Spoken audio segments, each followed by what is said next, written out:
성부 하나님의 구원 계획, 오늘 말씀의 제목입니다. 먼저 하나님의 작정과 예정에 대해서 말씀을 드립니다. 사도 바울은 편지 서두의 문안에 이어서 곧바로 구원론을 제시합니다. 교회의 구성원인 성도들이 어떻게 구원을 받았을까? 그 내용을 말씀합니다. 이 3절부터 있는 본문의 말씀은 문장이 상당히 수식어가 많아서 매우 복잡합니다. 그래서 어학을 전공한 분도 이 내용을 정확히 분석해내기 힘든, 그러나 큰 틀에서 보면은 삼위일체 하나님의 구원에 대한 찬양입니다. 3절에서 6절까지는 성부 하나님의 구원 계획, 그리고 7절에서 12절까지는 성자 예수 그리스도가 이루신 구원의 성취, 그리고 그 이하의 말씀에는 성령님의 인치심 혹은 보증에 대해서 얘기를 합니다. 오늘은 그 첫 번째 부분인 성부 하나님의 구원 계획에 대해서 말씀을 드리겠습니다. 하나님이 하신 일을 교리적으로 얘기할 적에 흔히 세 가지를 얘기합니다. 하나님의 작정, 하나님의 창조, 그리고 하나님의 섭리. 이걸 다 세세히 말씀드릴 수는 없습니다. 이 작정과 창조와 섭리는 크게 설명하면, 작정이라는 것은 계획이죠. 우주 만물에 대한 계획. 그리고 창조, 그 창조하신 세계를 유지하고 계시는 것을 섭리라고 해요. 그러니까 작정과 창조와 섭리, 큰 틀에서 보면은 하나님의 역사를 세 가지로 얘기할 수 있습니다. 자, 오늘은 그 중에 첫 번째인 하나님의 작정에 대해서 말씀을 드리겠습니다. 이 작정이라는 말을 우리가 보통 때는 잘 쓰지는 않지만 교리적으로는 매우 중요한 말입니다. Divine Decree라고 하는데요, 하나님의 작정. 우주 만물을 창조하시기 전에 이 우주 만물을 어떻게 만드시고 이거를 움직여 가실까, 유지하실까에 대한 계획을 하나님이 미리 만드셨어요. 말하자면 설계도죠. 그 우리가 하나님의 작정이라고 얘기를 합니다. 그래서 이 작정 속에는 천체를 비롯한 거시적인 우주 전체에 대한 설계가 들어있고, 또 하나님께서 이것을 어떻게 만드시는가, 창조에 대한 설계, 그리고 그 이후에 이것을 어떻게 유지하실까에 대한 섭리에 대한 설계. 그래서 이 모든 설계도입니다. 여기에는 우주 만물, 인류의 역사, 개인의 운명, 이게 다 포함된 거죠. 이러한 하나님의 작정 가운데서 특별히 인류의 타락과 구원에 대한 대책을 우리가 예정이란 말로 특별히 또 씁니다. 그러니까 큰 틀에서 보면은 하나님의 큰 설계도 가운데 죄인들의 구원이라고 하는 예정이라는 항목이 들어있다, 이렇게 보시면 됩니다. 예정이란 말을 그 영문으로 쓸 때는 predestination이라고 합니다. 우리가 destination이라는 건 목적지라는 뜻 아니에요? 목적지. 그 앞에 pre라고 하는 접두사가 붙어서 predestination은 목적지가 미리 정해진 거예요. 그래서 이걸 우리가 예정, 혹은 또 안 믿는 사람들이 쓰는 말은 운명이라고 하죠. predestination, 예정. 오늘 말씀에 보면은 그 예정하사라고 하는 그 예정이라는, 예정하셨다고 하는 단어가 그 영문 성경에 번역할 때는 그 having predestinated라고 해서 현재 완료 과거분 사형으로 되어 있습니다. 하나님께서 작정하셨는데 그 하나님의 구원과 그러한 자기 백성에 대한 선택, 이러한 결정은 하나님의 독단적인 결정이고, 결코 잘못된 일이 없기 때문에 수정할 일이 없습니다. 한번 확정되면 시행되는 거죠. 그래서 우주 만물은 하나님의 뜻대로 움직이고 하나님의 뜻대로 결판이 납니다. 인류 역사도 마찬가지고요. 하나님의 설계도대로 한치의 오차도 없이 움직입니다. 개인의 운명도 하나님의 결정에 의해서 움직여지죠. 여기에 인간은 머리털만큼도 개입할 여지가 없습니다. 예, 우리가 할 말은 한 가지뿐이에요. 따라서 합시다. 주의 뜻대로 이루어지이다. 뭐 달리 내가 하나님이 결정하신 계획에 대해서 내가 수정할 여력도 없고 능력도 없고, 예, 하나님 결정하신 거예요. 아마 이런 신앙에 대해서 혹시 들어보지 못하셨을 겁니다. 예, 그래서 제가 말씀드리는 거예요. 지금 우주의 운명이나 인류 역사나 개인의 운명이나 하나님의 독단적인 결정에 의해서 설계된 것이고 하나님의 설계대로 움직여간다. 제가 하나님 작정 예정 좀 말씀드린 거예요. 그래서 이것을 제대로 아는 신자들은 감히 하나님 앞에 이렇게 저렇게 해달라는 말을 많이 안 하죠. 삶을 통해서 항상 신앙 고백하는 것이 하나님의 뜻대로 이루어지이다. 이 신앙 고백이 나오는 거죠. 네. 굉장히 중요한 얘기를 했습니다. 그러나 매우 중요한 얘기입니다. 자, 두 번째 부분. 하나님께서 신령한 복을 주셨다. 이렇게 이제 우리에게 말씀을 합니다. 3절에 보시면 찬송하리로다. 하나님 곧 우리 주 예수 그리스도의 아버지께서, 하나님, 성부 하나님인데 우리 주 예수 그리스도의 아버지라고 이렇게 호칭을 합니다. 삼위일체 하나님의 성부와 성자와의 관계를 언급하고 있죠. 예수 그리스도 안에서 하늘에 속한 모든 신령한 복을 우리에게 주시되, 자, 우리를 예정하시고 선택하신 이유가 신령한 복을 주시게 위한 거라는 거예요. 신령한 복. 자, 지금 바울은 로마 감옥에 있습니다.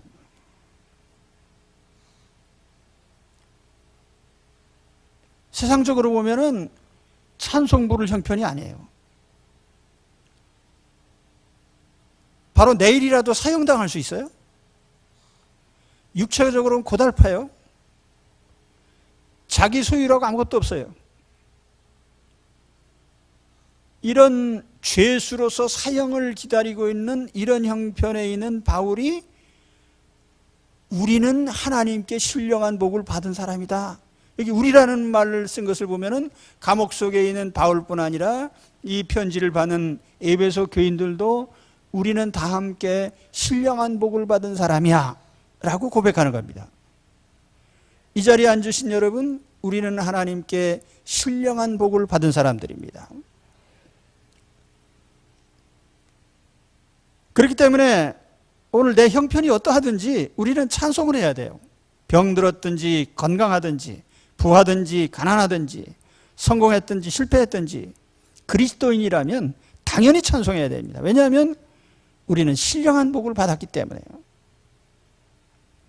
우리가 받은 신령한 복은 세상 사람들이 받은 복과 몇 가지 면에서 아주 다릅니다. 첫째는 하늘에 속한 복이에요. 하늘에 속한 모든 신령한 복, 이렇게 얘기를 합니다. 하늘에 속한. 여러분, 우리의 활동 무대가 어디입니까? 주로 땅이죠. 그래서 우리는 땅에 있는 것만 바라보고 삽니다. 육체적으로 무병장수하고 건강한 것, 돈 많이 버는 것, 고생하지 않고 편하게 사는 것, 권세와 명예, 주로 물질적이고 육체적인 이런 것들이 우리가 원하는 바입니다. 그런데 우리 그리스도인의 영적인 활동 무대는 땅이 아니에요. 하늘입니다. 에베소서에는 하늘이라는 단어가 9차례 나옵니다. 성도들은 하늘에 속한 신령한 복을 받았습니다. 하늘에 바라보면 주님께서 하나님 우편 보좌에 앉아 계십니다. 우리 성도들은 그리스도와 함께 하늘에 앉기 위해서 부활을 기다리는 사람들이에요. 주님께서 하늘에 있는 통치자들과 권세자들에게 구원의 비밀을 알려주시고요. 우리 성도들은 하늘에 있는 영적 세력들에 대항하여 영적 전투를 벌이는 사람들입니다. 그렇기 때문에 우리 그리스도인들은 우리의 삶의 무대가 땅에 달라붙어 있는 것이 아니라 하늘입니다. 구약 레위기에 보면 하나님이 먹지 말라고 한 부정한 음식 가운데 대부분의 동물이 뭐냐면 땅에 달라붙어 있는 거예요. 땅이라고 하는 것, 땅에 붙어서 떨어질 줄 모르는. 우리 인간도요, 땅에 집착하게 되면 하늘의 삶을 살 수가 없는 거죠. 그래서 땅에서 내가 무엇을 받았는가를 바라보는 사람은 하늘에서 하나님이 주신 신령한 복을 모르는 거예요.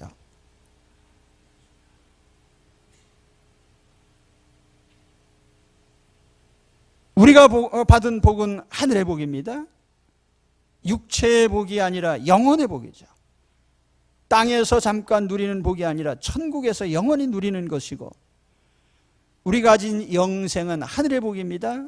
천국도 하늘의 복입니다. 영혼의 안식과 평안이 하늘의 복입니다. 하나님과 교제하는 사람은 그렇기 때문에 늘 하늘의 기쁨, 하늘에 속한 것으로부터 만족과 위로를 받습니다. 그래서 우리가 하늘의 복이라고 하니까 이 땅에서는 별로 누릴 수 없고 죽은 다음에 누리는 것인가? 아니죠. 사도 바울이 지금 로마의 옥중에서 기쁨으로 충만한 마음으로 우리는 신령한 복을 받았어 라고 하면서 찬송하고 있는 겁니다. 찬송하리로다.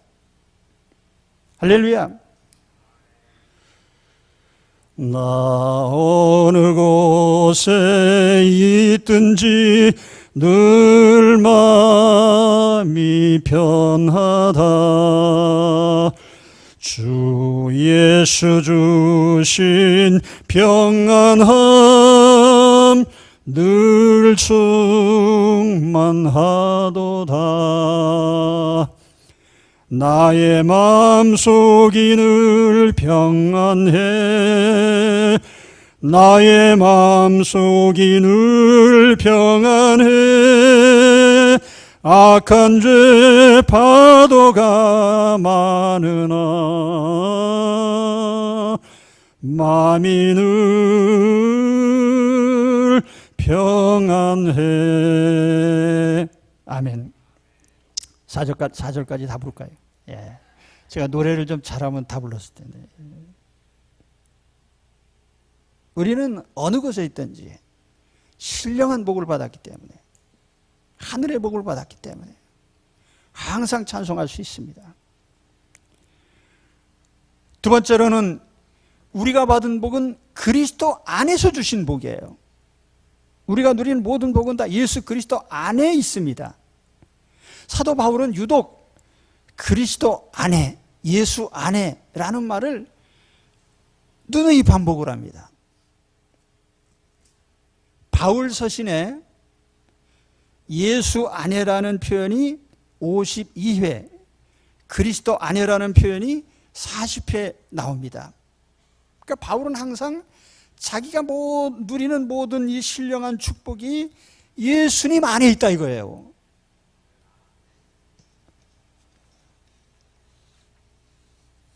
에베소 1장에만 예수님 안에라는, 그리스도 안에라는 표현이 12번 나타납니다. 예수 안에 모든 게 있어요. 그래서 바울 서신에서 보면은 예수 안에라고 하는 그 구절에 이어지는 말씀이 대략 이런 것들입니다. 죄사함, 의롭다 하심, 정죄가 없는 것, 죄와 사망에서 해방, 거룩함, 부활, 새로운 피조물이 되는 것, 성도들이 하나 될 수 있는 것, 하나님의 소유가 되는 것, 하나님께 담대히 나가는 것, 자유를 누리는 거, 그리스도의 몸이 되는 모든 권세, 모든 충만한 은혜와 은사들, 영원한 영광, 지금 열거된 것들이 다 예수 안에 있어요. 그래서 에베소 1장 23절에 보면은 교회는 그의 몸이니 만물 안에서 만물을 충만하게 하시는 이의 충만함이니라.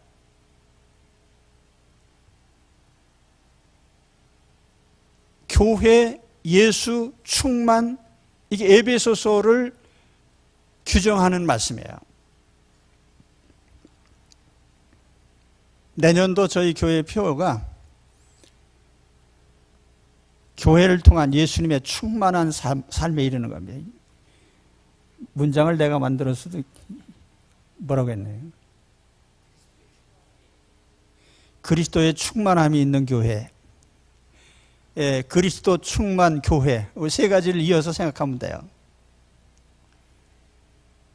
교회는 주님의 몸입니다. 교회의 머리는 그리스도십니다.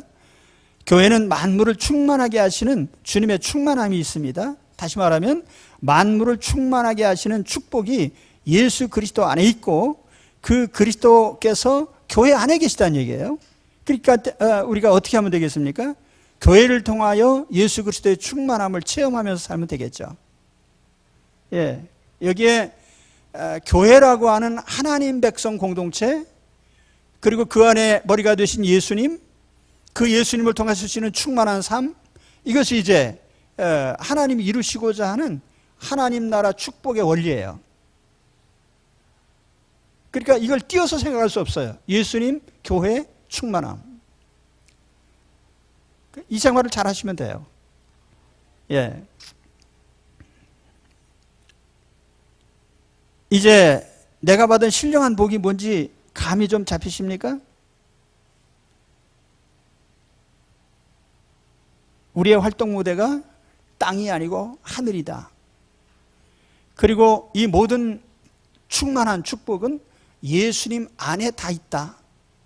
그리고 그 예수님이 교회의 머리시기 때문에 교회를 통하여 우리는 충만한 삶에 이르게 된다라고 하는 것입니다. 예, 무덤덤하신가요? 예. 아, 그렇구나. 교회와 예수님께서 교회를 통해서 이루시려고 하는 하나님 백성의 충만한 삶, 그걸 우리가 누려야지. 예. 자, 그럼 이제 오늘 창세전의 자녀로 택하심에 대해서 그 예정과 선택, 가장 중요한 성부 하나님의 역사이기 때문에 그 부분을 다시 한번 또 말씀을 드립니다. 4절 5절에 보면은 곧 창세전에 그리스도 안에서 우리를 택하사 우리로 사랑 안에서 그 앞에 거룩하고 흠이 없게 하시려고 그 기쁘신 뜻대로 우리를 예정하사 예수 그리스도로 말미암아 자기의 아들들이 되게 하셨으니. 문장이 길죠. 주어가 뭐고 수식어가 뭔지.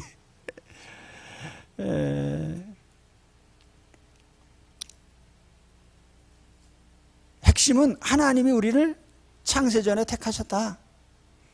자녀로 택하셨다. 그 내용인데 그게 이제 설명이 많이 붙어 있습니다.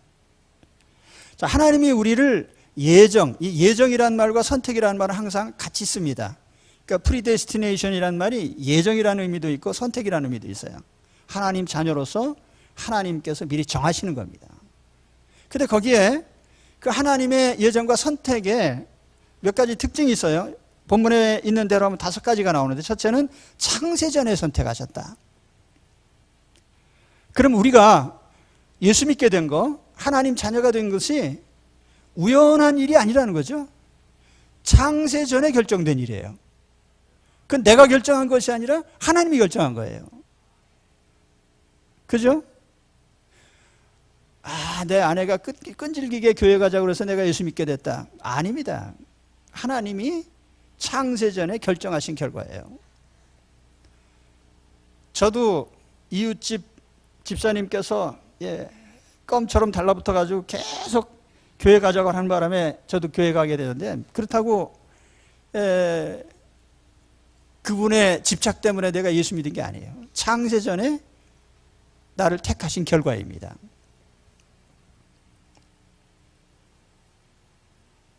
나는 하나님의 이런 주권적인 결정에 대해서 관여할 수도 없고 항거할 수도 없습니다. 그래서 요한 칼빈이 이것을 불가항력적인 은혜라고 이렇게 표현을 했습니다. irresistible grace.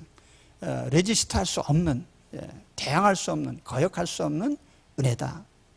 하나님이 나를 자녀로 택하신 창세전의 결정에 의해서 내가 하나님 자녀가 됐어요. 할렐루야. 그래도 눈만 꺼먹고 계시고 감동도 없으시고 내 운명이 창세전에 결정됐네. 여기에 대한 반응이 좀 있어야 될 거 아니에요. 할렐루야. 둘째는 그리스도 안에서 택하셨습니다. 예수님 속죄를 전제로 택하셨다는 얘기예요.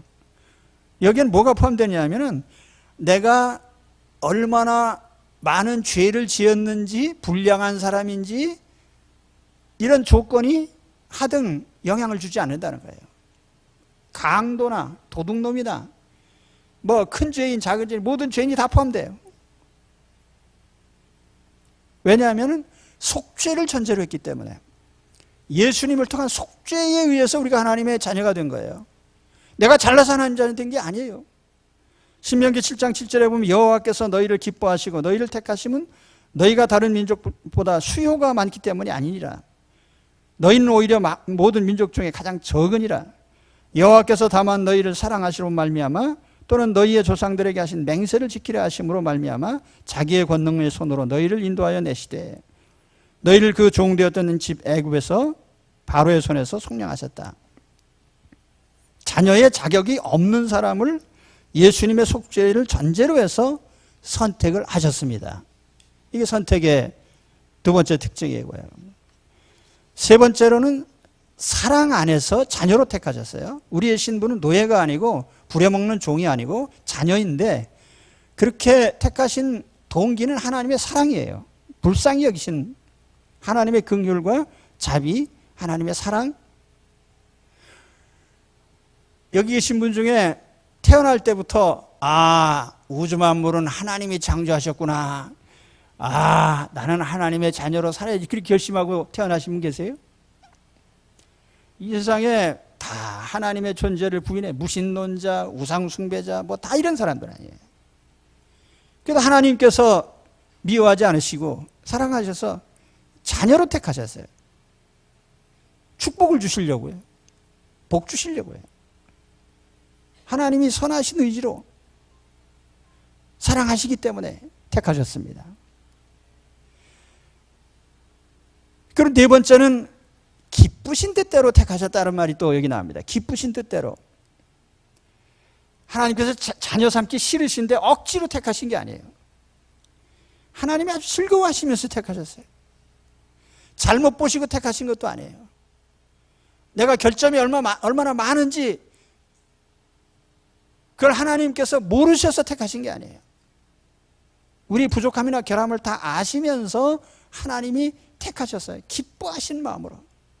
우린 가끔 예수 믿고 신앙생활 하는 데 대해서 어떤 어려움이 오고 고난이 오면 회의를 품죠. 내가 예수 괜히 믿었나? 하나님, 내가 교회 열심히 다니는데 내게 이러실 수 있습니까? 그러니까 우린 가끔가다 하나님에 대해서 회의를 품고 교회를 떠날까 이런 생각도 합니다. 그러나 하나님은 내가 이 김아무개 잘못 선택했네. 이건 포기할까 말까 그런 생각을 한 번도 하지 않으신단 말이에요. 할렐루야. 그래서 우리가 여전히 멀쩡하게 하나님 자녀로 살아가는 겁니다. 하나님의 은사와 부르심에는 후회하심이 없느니라. 내가 이 아무개를 잘못 선택했네. 후회하지 않으세요. 여러분, 우리는 하나님이 후회하지 않으시는 확고부동하신 신념 속에 우리를 택하신 것을 믿으시기 바랍니다.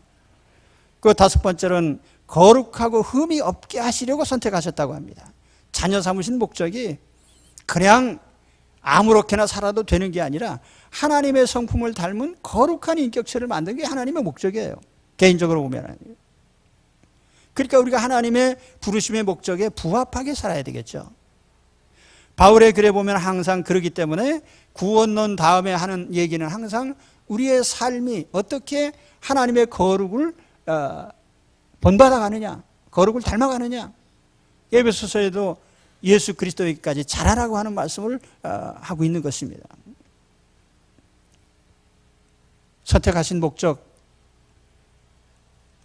또 선택에 대해서 5가지 특징을 말씀드렸어요. 창세전에 택하시고, 예수 그리스도 안에 택하시고, 사랑으로, 사랑의 동기에서 택하시고,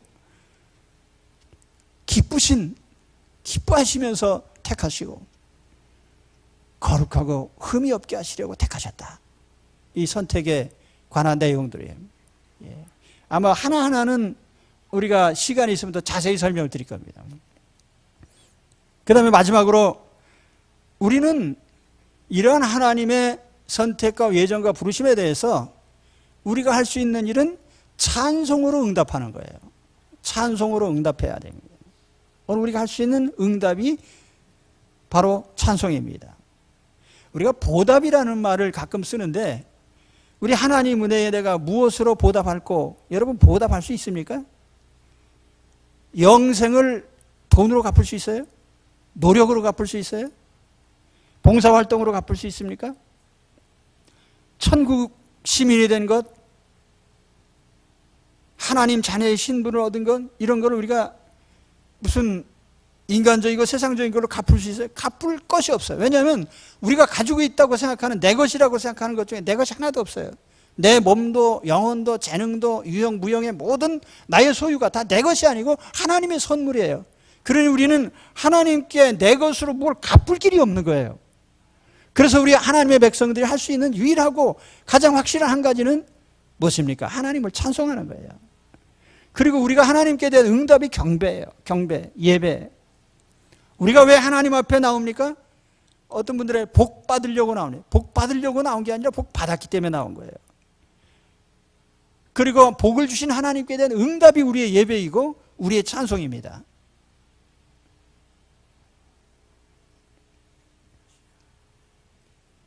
그래서 오늘 6절 말씀이 뭐라고 하죠? 이는 그가 사랑하시는 자 안에서 우리에게 거저주시는 바 그의 은혜의 영광을 찬송하게 하려는 것이라. 찬송하게 하려는 것이라. 그래서 삼위일체 하나님의 고백 중에 다 이 말이 나옵니다. 찬송하라, 찬송하라, 찬송하라. 3절에 나오는 찬송하리로다라는 이 헬라어가 율로게토스인데요. 영어로는 블레스드입니다. 축복이란 말이에요. 그런데 우리가 하나님을 향해서 복 받으시오 이렇게 말할 수 있습니까? 그래서 이 단어를 찬송이란 말로 바꿔서 우리는 얘기를 합니다. 하나님 찬송 받으세요. 영광 받으세요. 6절에 나오는 이 찬송한다는 단어는요, 칭찬한다는 뜻입니다. 하나님을 높이는 거죠. 칭찬하고. 아, 하나님은 정말 위대하십니다. 아, 하나님 정말 감사합니다. 그래서 하나님께 감사하고 하나님이 하신 일들을 높이는 그것이 우리의 찬송이에요. 그 오늘 말씀에 보면은 거저 주시는 바 그의 은혜의 영광을 찬송하라 이렇게 돼 있어요. 이 문장이 좀 길지만 은혜하고 영광, 그게 이제 우리가 찬송 제목이에요. 하나님 주신 은혜에 대한 것, 하나님의 영광스러우심, 그 우리 찬송의 가장 중요한 제목이란 말이죠. 우리가 하나님께 받은 거 다 영광스러운 거예요. 하나님의 자녀된 거 영광스럽죠. 영생이 영광스러운 것이죠. 천국이 영광이죠. 거룩한 삶이 영광스러운 거죠. 근데 이 모든 영광을 거저 주셨어요. 그래서 우리가 찬송가 가사를 보면은, 제가 말씀 준비하면서 한번 이 가사들을 다 훑어봤어요. 이 찬송가 중에 은혜라는 말이 빠져 있고 영광이라는 단어가 빠져 있는 찬송가가 별로 없습니다. 다 들어 있어요, 여기. 이 찬송가 만든 사람들이 찬송을 부를 때 찬송가를 만든 심정이 뭐냐면, 아, 하나님 거저 주시는 은혜 감사합니다. 영생 감사합니다. 천국 감사합니다. 이런 마음으로 이 찬송을 만든 거예요. 또 우리 그 하나님이 얼마나 영광스러운 분이신가, 그걸 체험한 사람들이, 아, 하나님은 영광스러우신 분입니다. 영광을 받으세요. 영광을 나타내 주세요. 그게 찬송인 거예요.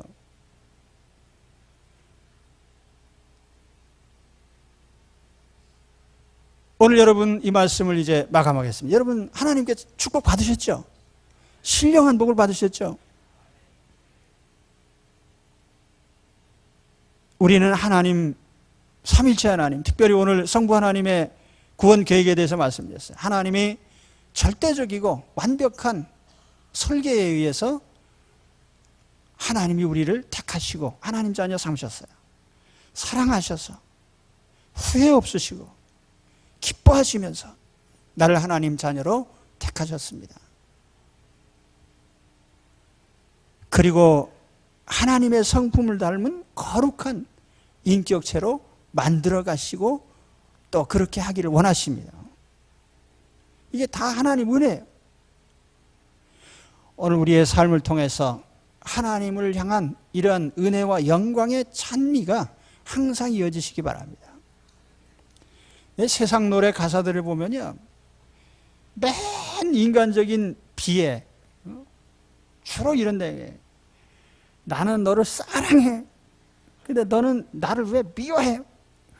뭐 해가지고 맨 그런 노래. 근데 우리 그게 아니고 하나님을 향한 노래는 뭐죠? 하나님의 거저주시는 거 다 감사합니다. 하나님의 영광 찬양합니다. 이게 우리 노래예요. 이 노래를 하셔야 돼요. 그러니까 찬송 부를 때는 절대로 찡그리거나 이렇게 하지 마시고 웃으면서 해요. 예. 그래서 제가 그 장송곡 같은 찬송가가 혹시 이제 그런 멜로디 제가 싫어요. 예. 알레그로 4분의 4 박자예요. 예. 찬송합시다. 그죠? 이 우리 하나님을 향한 즐거운 찬송이 늘 있으시길 축원합니다. 예. 다음 시간에 우리 예수님의 구원 성취에 대한 말씀 드리겠습니다. 기도하겠습니다.